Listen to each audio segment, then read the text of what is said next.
Several people may be wondering why Seaman wasn't in handcuffs or shackles, and the sheriff explains to me that this all circles back around to a court order. You might think, well, saving lives. That's what firefighters are trained to do, right? But here at the Warren Fire Department, this crew's main function is to fight fires. The training as a paramedic and EMT is something these three picked up before coming here. Well, it was just a couple hours after today's rally ended that word came that President Donald Trump's controversial ban had been blocked during that rally. I spoke with several first-generation immigrants who say that they realize there is a need for security, but nonetheless, they feel the ban was discriminatory. Even if there were enough fentanyl on the surface like a shopping cart to pose a threat, experts at the Ohio Poison Control Center say a disinfecting wipe won't help. That's because fentanyl is a chemical compound, not a germ. Council did vote unanimously to throw their support behind the dispensary, but we do know the ultimate decision is in the hands of the state, and they've already determined only 2 dispensaries will be located between Ashtabula, Trumbull, and Mahoning counties. The new owners say when they got in here, the Freon, which keeps the ice solid, had been turned off. Now, luckily, they got here in enough time that they were able to open all the doors. And in this case, 16-degree temperatures are a good thing. After all, nobody wants to get into a car accident, but the chief does have his concerns. Number 1, enforcement. It'll be difficult to prove if someone's abusing the law. Second, he worries about inexperienced or some elderly drivers whose perception may not be as sharp. With heavy hearts across the city of Girard, St. Rose Church called the community to come together for prayer.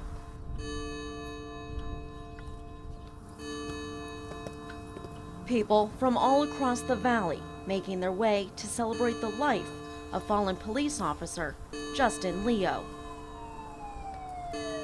From a distance, lights and sirens. The Girard Police Department and backup coming to pay their respects, knowing all too well it could have been any one of them. You have no idea what you're going to face, and it can change in an instant, you know, from what you think is a routine call to just turning bad. Inside, standing room only, officers with tearful eyes and bands across their badges. When the parents of Officer Leo entered hand in hand, everyone stood.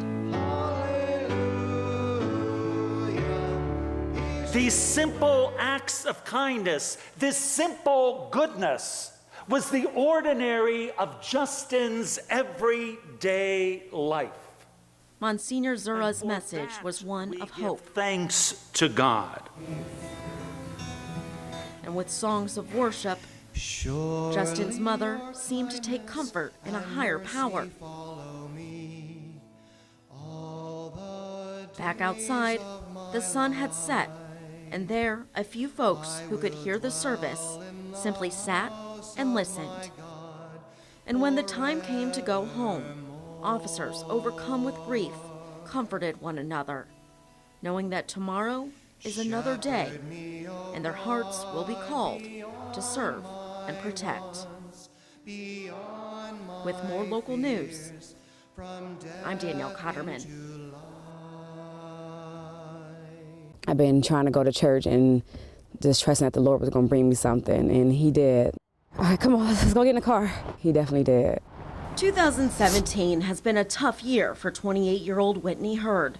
A single mother of 2, her car broke down in August. For the last 5 months, Seatbelt. She's relied on driving services like Uber and Lyft to help get her 2 kids to daycare and herself to work. Some days, if there wasn't a Lyft available in the morning or Uber available, I literally paid $30 just to get to work because I had to take a taxi cab. With just a few days until Christmas, her employer, Dental Express, called a mandatory meeting. So I'm like, oh my gosh, I'm getting fired. I'm going to be fired. Merry Christmas, Whitney! But this video captured that day. Shows the generous surprise that was waiting for her. This is Whitney discovering her co-workers had gone together and bought her a car.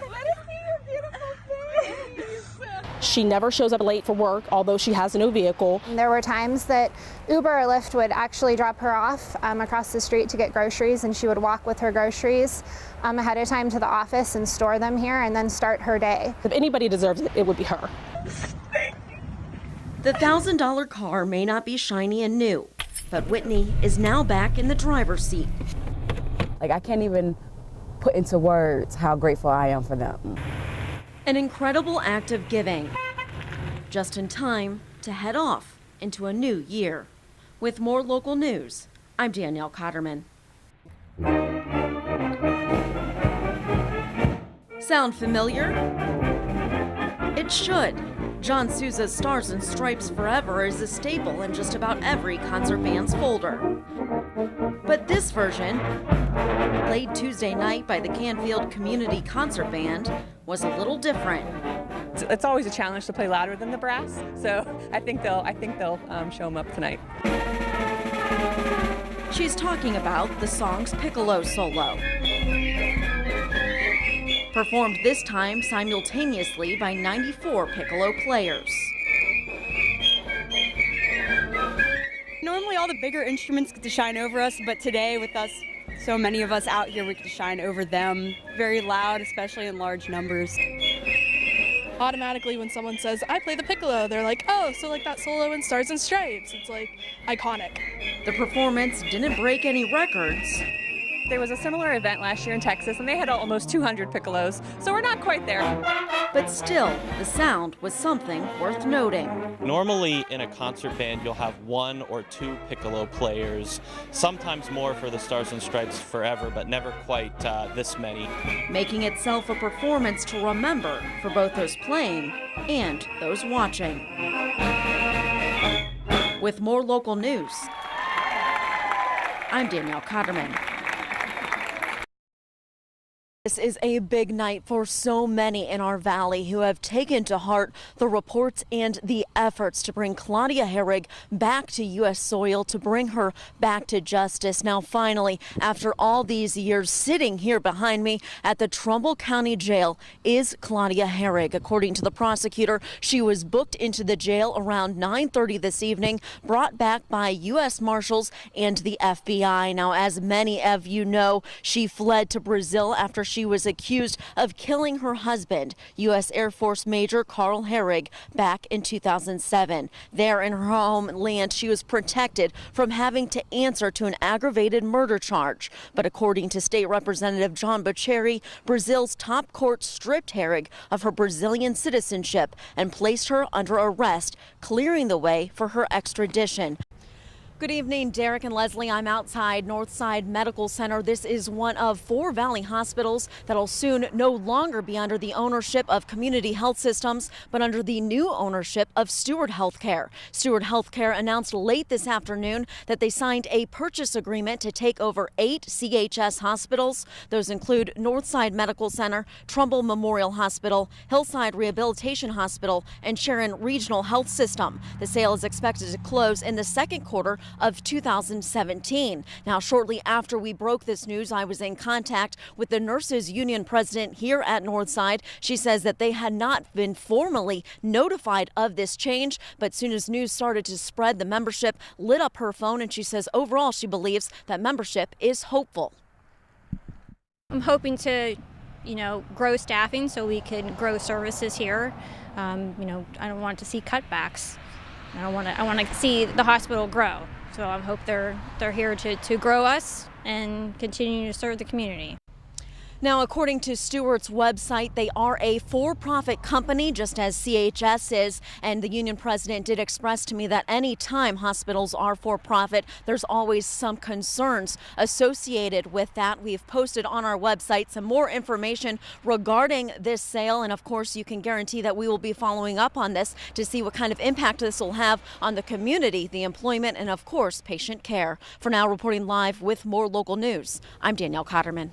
Gosh, Derek, this is exactly what these Cleveland fans needed. I don't want to jinx anything, but over here at Progressive Field, we've got fireworks going off because the Indians just had a great win over there. And then we head back over here to Gateway Plaza, where these fans are watching the Cavs take on the Warriors in Game 4. And while they were trailing 3-0 in this series, they are making a beautiful comeback today, slow and steady. We've got to remember that last year they came back from a 3-1 deficit in a series against the Golden State Warriors. So why not again this year? Things are looking good here tonight. Again, I don't want to jinx anything, but these fans are absolutely convinced that this team can do great things.